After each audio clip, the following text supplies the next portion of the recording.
welcome back to the Roots Cooking Show. I'm Craig Longenecker.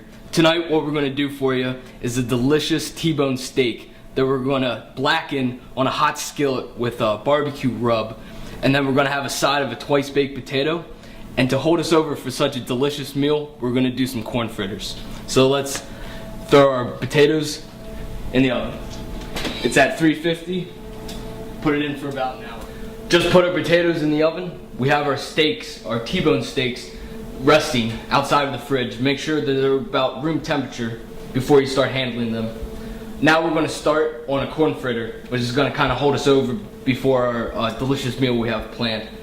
This is boiled corn. We had to gave it a chance to cool down, and now it's time to just cut it. A little trick that my mom taught me: put a little dish inside the bowl, put the corn on top of it, and just trim the corn. Goes right into the bowl, there's no mess. And it's a great way to start the corn fritters. This is nice multicolored sweet corn. It's going to give a really nice crunch and a nice sweet to a usual like savory kind of fried appetizer like a corn fritter.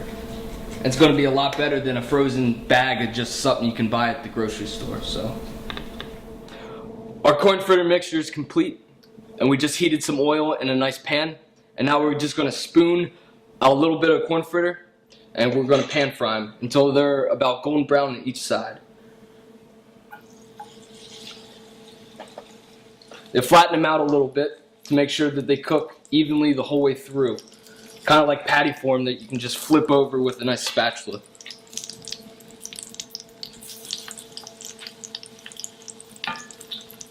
And these will be great as an appetizer. You can make like a spicy ketchup is what I love. Just adding ketchup and a dash of your favorite hot sauce, mix it up. These would be perfect dipping sauce for these. Look how these got a great golden brown color. That's when you know that they're done. Just give them a nice flip. This corn fritter recipe is actually my mom's grandmother's. We called her Nanny.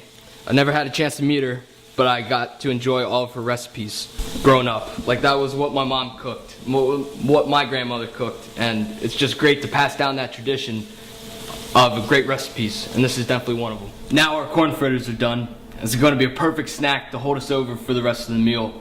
We just topped them with a little bit of green onions and sided it with a little bit of spicy ketchup. And for those of our vegetarian friends, that is completely 100% vegetarian. There is no animal products used besides that one egg.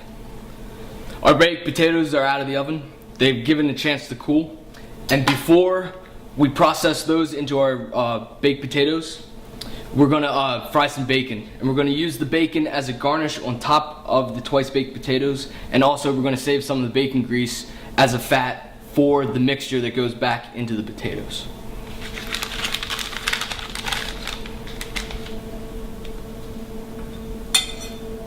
And this is locally produced smoked bacon.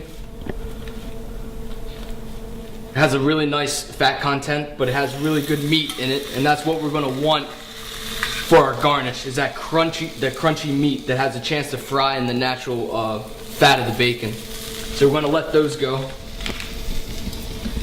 And what we're going to do is we're going to take our baked potato and we're going to slice about the top third off of the potato, and we're going to deal with the bottom half, and we're going to scoop the inside, the flesh, right out into a bowl, and we're pretty much going to make mashed potatoes. This is the start of the mashed potato filling that we're going to put into our twice baked potato, and it's just the inside of the potato. Make sure you keep the skin intact, because that's going to be the carrier, the vessel for the twice baked potato. And for the mixture, we're going to add some a dash of cream, some bacon grease, and we're going to whip it up like mashed potatoes. And then top it with some cheese and put it and bake it. This is the twice baked part. We're going to bake it for about 15 minutes more and let the cheese really melt and get nice and incorporated into the mashed potatoes. And now for the twice baked potatoes. As a garnish and to help make the mashed potato filling just a little bit creamier, we're going to grate about a cup's worth of yellow, sharp cheddar. It's going to give it a nice tang and a richness that is just unparalleled. And we're still waiting for our bacon to render. Our mashed potato mixture for the inside of our twice baked potatoes is finished. And now we're just going to scoop it into our little potato canoes.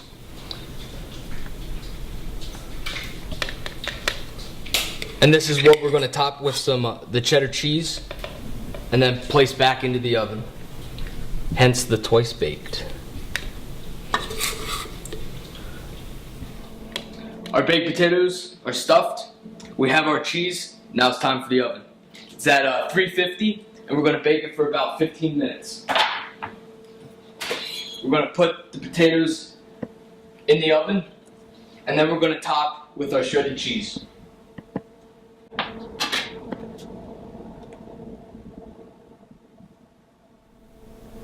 Now it's time for the steak.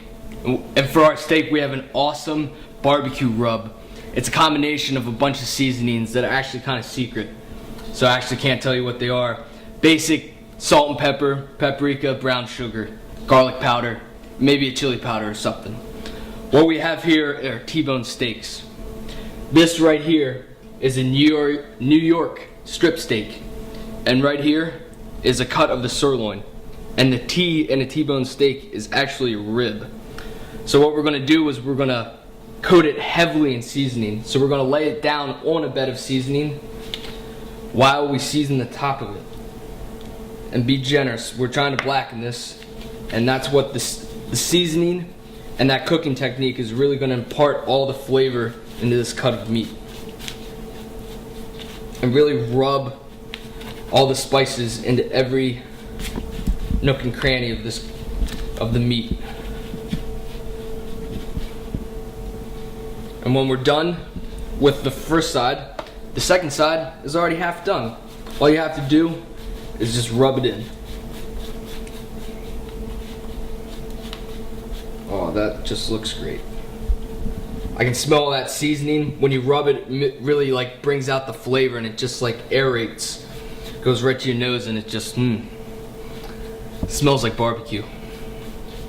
Okay, now we have done with our steak. What we're gonna do is we're gonna heat a skillet about medium heat and we're gonna actually toss a little more seasoning on the skillet right before we throw our piece of meat on. And we're gonna cook it for about 2 to 3 minutes aside and we're gonna let it sit and finish cooking all the way through. We're gonna try for a medium. Thanks guys again for joining us. Check out our episodes every Monday. Follow us on Twitter, Facebook, and subscribe to our YouTube channel. And on social media, let us know if you make these meals. Let us know what you think. Like suggestions, compliments, complaints, whatever. Just let us know. We'd like to once again say happy anniversary to Roots Country Market and Auction. And this is our blackened steak and our double baked potato. And I just wanted to open this up for you guys to see how juicy of a center this steak has gotten. Thanks again guys for joining us. This has been another edition of the Roots Cooking Show. Check us out next Monday on YouTube for another installment. Thanks. Have a good night.